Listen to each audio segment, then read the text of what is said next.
Another episode of Natural Juan. And this episode is another unscripted video or unscripted episode, meaning, yeah, you're gonna hear a lot of mistakes from me, and please bear with me. Don't worry, this one's pretty good. So, anyway, before we begin, if you like my content and you'd like to watch more like it, please feel free to subscribe to my channel and hit that bell for notifications. So, today we're going to discuss the Game Master's Apprentice cards created by Nathan Rockwood, with the graphic designer being Max Johnson.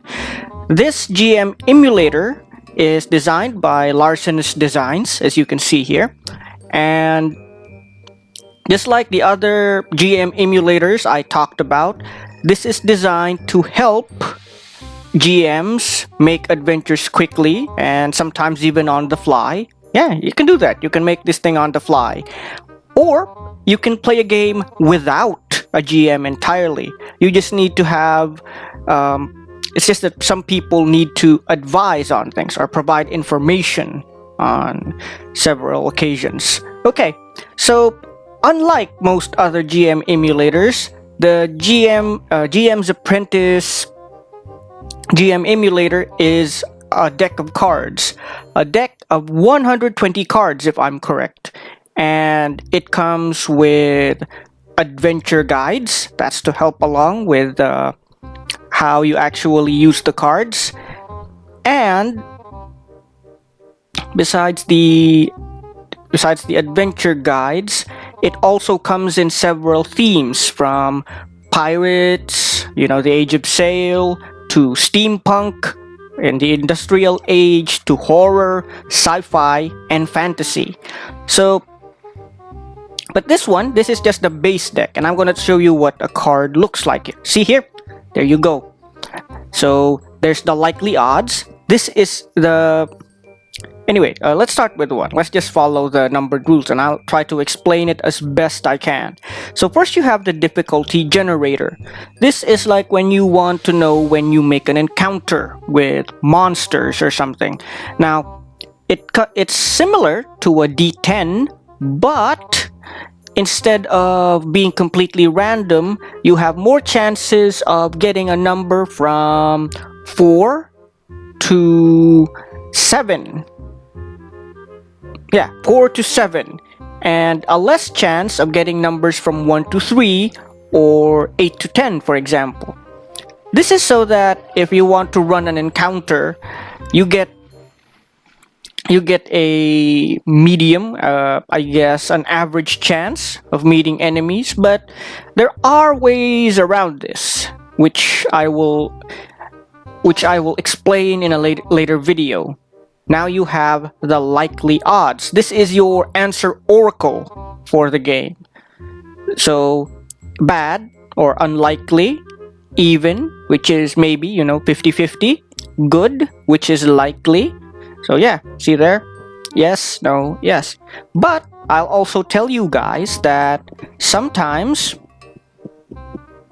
you'll get a big yes, a yes with an exclamation point, or a no with an exclamation point. So they have that nuance too, which can only be found in other GM emulators. Like, there are some that don't have that. Okay, now, loud truck. Then you have the dice. Yes, with this deck of cards, if you have the physical deck of cards, you probably don't need dice anymore because it has a dice emulator, as you can see. So there's for the D4, or 4-sided dice. They're shaped like triangles, right? You have a D6, the traditional dice.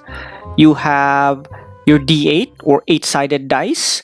You have your D10, or 10-sided dice here. You have a D12, which is right here. You have a D20, the 20-sided dice for D20 games like Dungeons and Dragons and Pathfinder. You have them right here. And you have a D100 here. So, yeah, so 20 and 4, that's 24.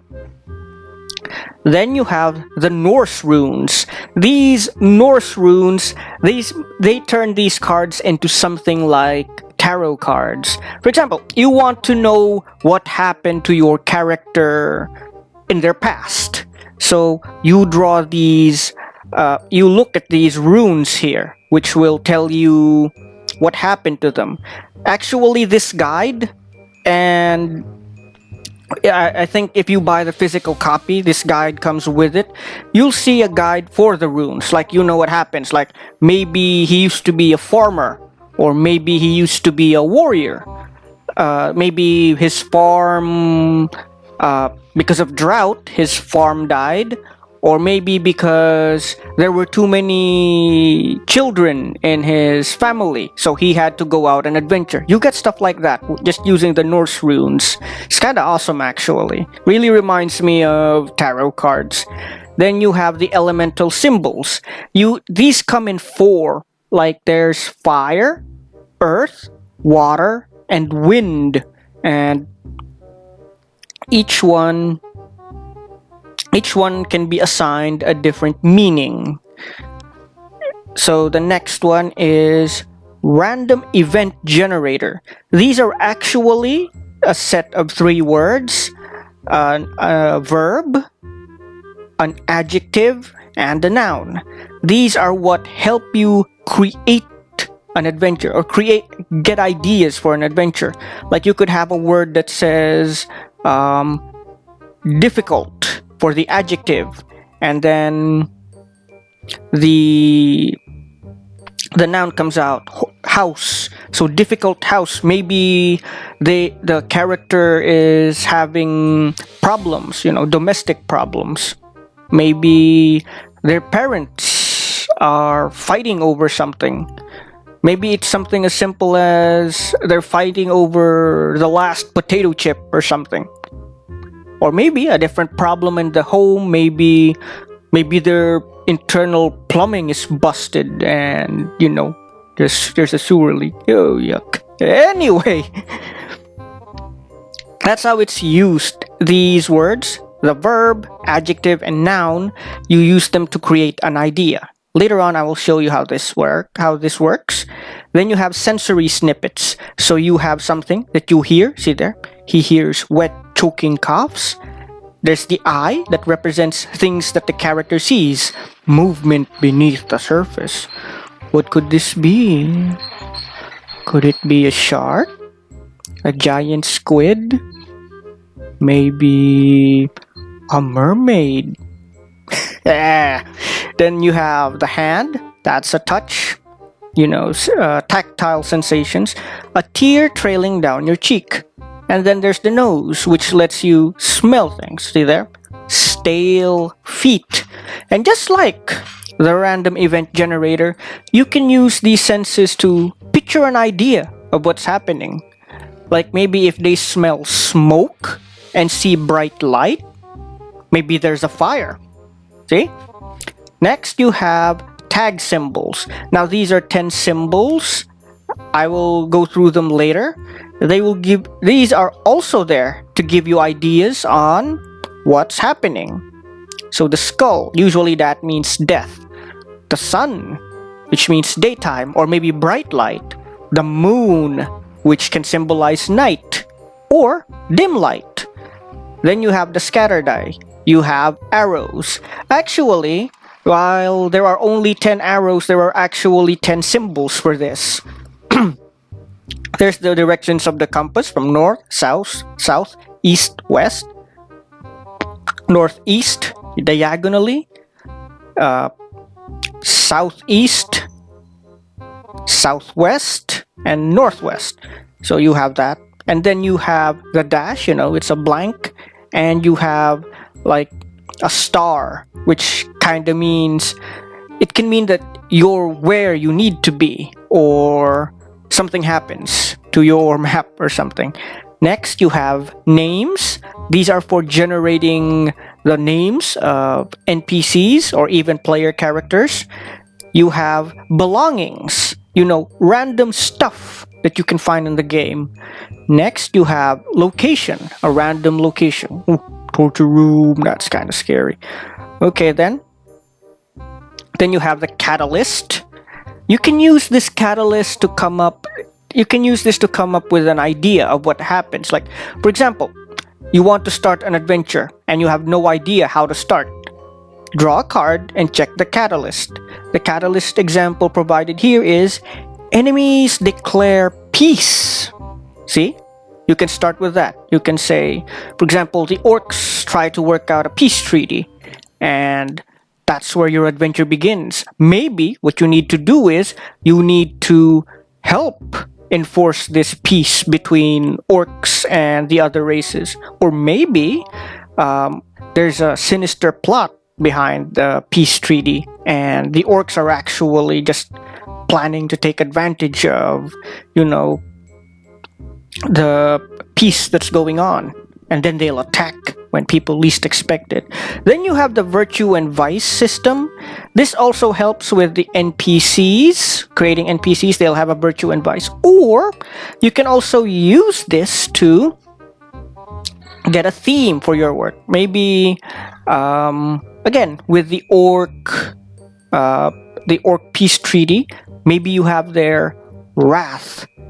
Maybe it's about revenge, people wanting revenge on the orcs, so making a peace treaty is almost impossible because people still hate the orcs. You get what I'm saying? Okay, now that I've showed you the anatomy of these cards, see there, this is an added explanation for it in the guide. I just gave you guys a brief explanation of them. And and oh yeah, before I forget, how to use these cards. According to the author, there's no right or wrong way to use GM Apprentice. Use them as you see fit. In the cards themselves, as you can see, there are so many symbols, so many stuff to follow. You can use the random event generator to create an idea. You can use the sensory snippets. You can use anything, and I mean anything. You can use them for anything you absolutely want. It's entirely up to you. And if you have a GM or at least a kind of referee to interpret the cards for you, as long as it's okay with them, it goes. It's the rule. For example, you say, does the princess fall in love with my character? You can use it. You can use the answer oracle here. If it comes out yes, she does, or if a big no, actually she hates you, that sort of thing. So it's completely up to you how you use it. You can use the runes for finding out the character's past or the future. There's no right or wrong way to use it. It's entirely up to you. Just as the interpretation, unless you have a designated interpreter in your group, it's entirely up to you what the card means.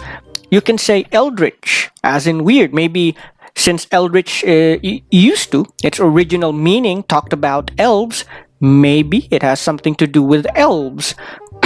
But eldritch nowadays have a lot to do with, Cthulhu mythos monsters. So maybe it has something to do with them. It has Cthulhu mythos monsters in it. The arrows, you can do anything you want with those.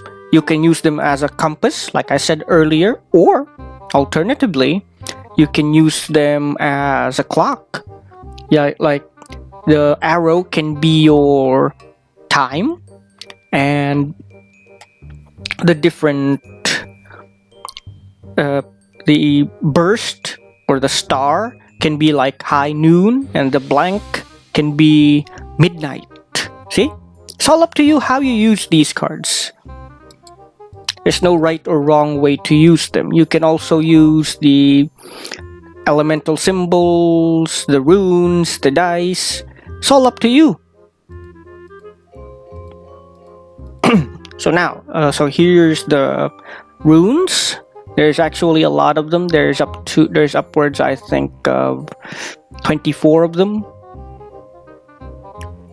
Yeah.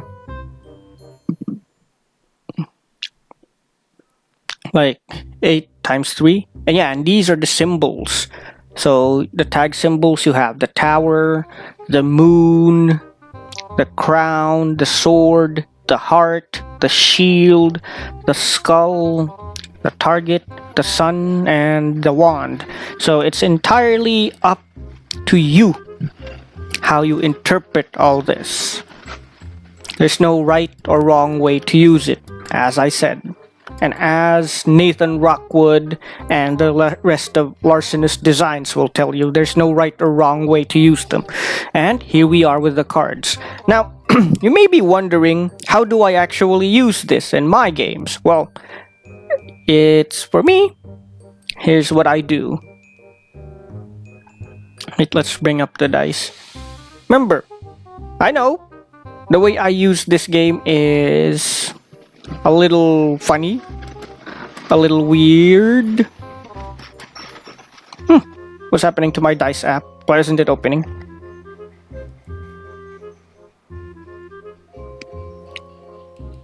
Okay, let's give the cards a closer look here. And you have here Midnight, or the dash that I was talking about earlier. You have a different set of tag symbols. This is the earth symbol. You have a different rune here. You have different dice results. So it's all up to you. Oh, finally my dice app is open. So yeah. So what I do, and remember, like I said, there's no right or wrong way to use this. I pick a custom dice. Wait, what's happening?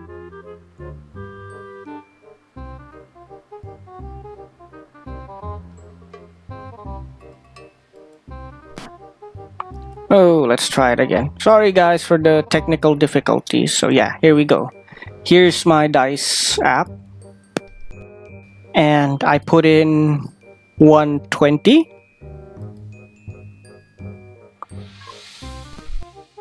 20! Wow, nice. And I hit Control F. And I write 20 over 120. Remember, there are 120 cards in this game, and it's up to you how you use them.